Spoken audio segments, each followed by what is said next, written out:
So welcome to Boxing Media Hub, and you are here for another live prediction show.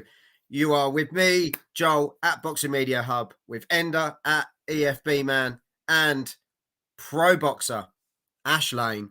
And we are going for Chris Billam-Smith versus Mateusz Masternak. What a name. Chris Billam-Smith, 19 fights, 18 wins, 12 knockouts. Masternak, who's been around the block a few times, 52 fights, 47 wins, 31 knockouts. So the WBO World Cruiserweight title, which Chris Billam-Smith won in May against Lawrence Okoli, which was a win on majority decision. And Masternak was last out October last year, so a year out of the ring. Last time against Jason Waitley, which was a win on unanimous decision. Masternak looks an absolute beast looking at the guy. He looks in fantastic shape. He's coming off, I think it was 5 or 6 wins in a row. So this guy's got a bit of momentum going into this fight as well. But as we say, that year out the ring, is that going to be the factor? Ender, how do we see this? Billam-Smith versus Masternak.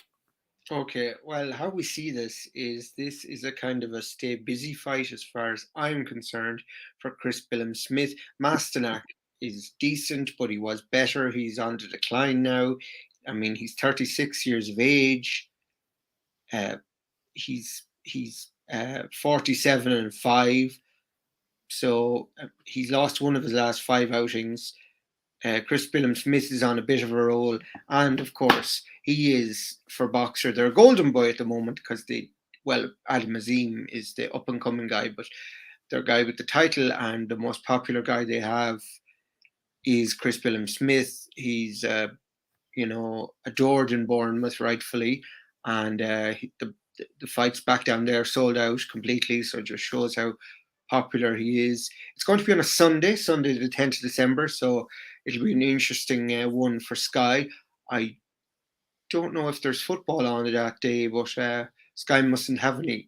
Oh, I think, is that the weekend? Perhaps Sky don't have the football. Maybe it's on Amazon. I don't know. But anyway, it's on Sky on a Sunday is what I mean. So where I'm going with this is basically I don't see this being as too challenging for Chris Billam-Smith. This is the reason the fight's happening. Our good friend, mutual friend Adam, who's been on this channel maybe once or twice, but then he's a life, so he can't get on it more than like me and you, Joel. So he has sent me the message that he said it's, and I'm not so sure if this is hope or expectation, but yes, typical. I had it and now I don't have it, but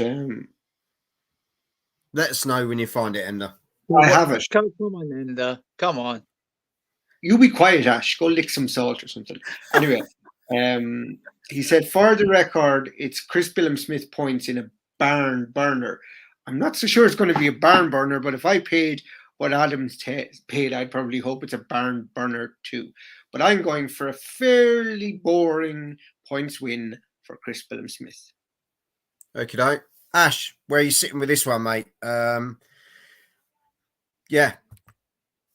We got the 3 lads tonight then. I hope you're all blessed today, fellas. Chris Billam-Smith has this. Love the banter. Yeah, I agree, to be fair. Bet you Chris do. Billam-Smith is it's not very often I agree with you, Ender. But yeah, because you're wrong so often. Come on, boys. No, Chris Billam-Smith. No, fight you from behind the screen. Is that? I said I'll fight you from behind the screen, but not in front of it. Not you weren't there. No. Chris Billam-Smith, he's on the roll. He's a new golden boy in the division behind Jai Opetaia. He's called out Jai Opetaia, and I see all roads leading to the undisputed cruiser with Jai Opetaia. Ash, and can I just say something there? Sorry, I meant to mention about Jai Opetaia. I think the Jai Opetaia thing is a lot like Eddie Hearn with with Joshua when he's always saying, "Oh yeah, the Wilder fight's next. Oh, he's going to fight Wilder. He's going to fight Joshua." It's just using their name for clout. I think that the kind of the fake Eddie Hearn, Ben Shalom, is going to keep his fighter as far away from G.I. Opataya as he can until Well, it'll be, yeah, Eddie Hearn would be very clever to keep him away from Jai Opataya. But if I genuinely believe that Chris Billam-Smith wants to challenge, and I mean, we know Jai Opataya would take it.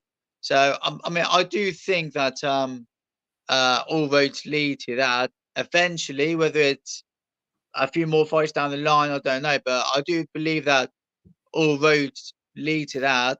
Like I say, Billam-Smith is a new golden boy.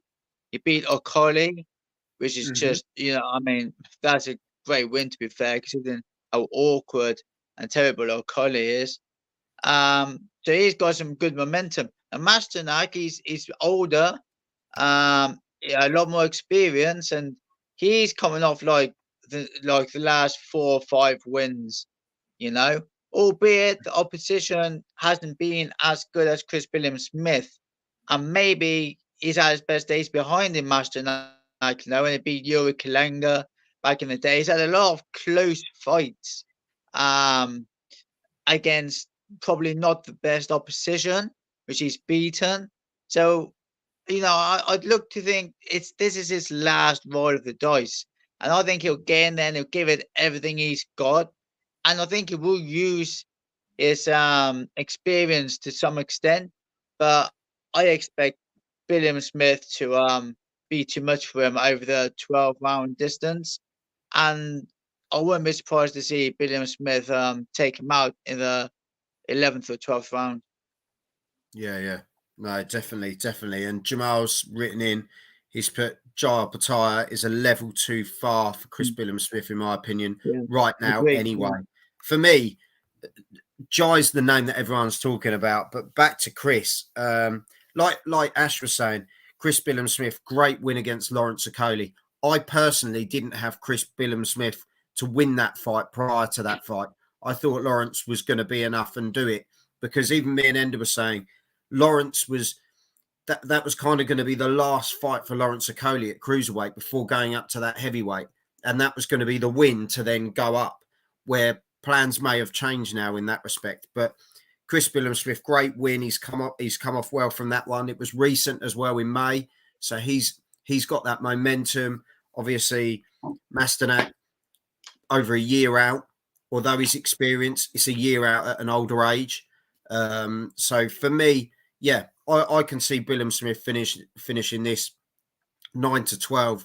I think he could get that done. If it's not points, I think it'll be a late stoppage for Billam-Smith. But either way, Billam-Smith wins it for me. Oh, so what you're saying, Joel, it's either my prediction or Ash's prediction. Well, yeah, I at the end of the day, Billam-Smith wins it, doesn't it? But let's be honest, though. A very durable fence. But yeah, I never sit on the fence. Been on it for the last 2.5 years. But Billam-Smith, that he's going to win it, isn't he?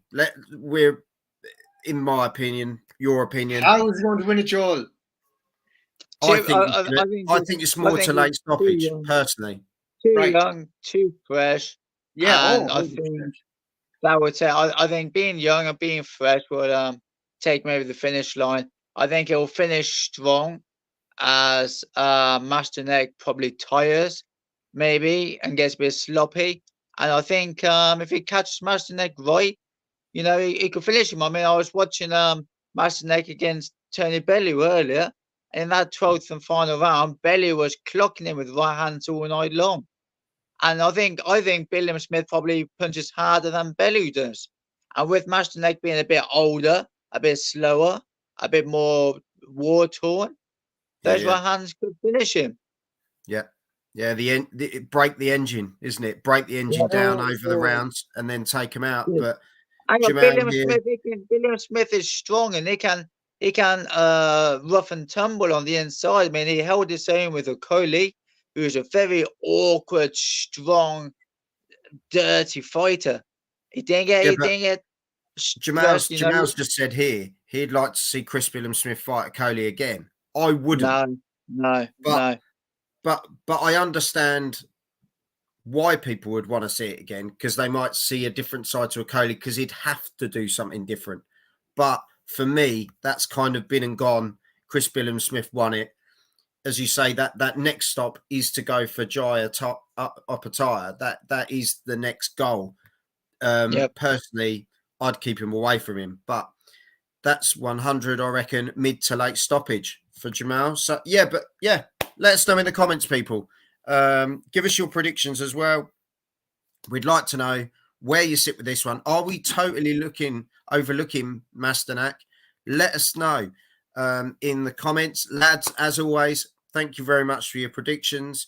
However salty the banter may be, or how much we want to sit on the fence, it doesn't really matter. It's our points of view. Over to you guys. And let us know how you see this one's going to go. Lads, thank you very much as always.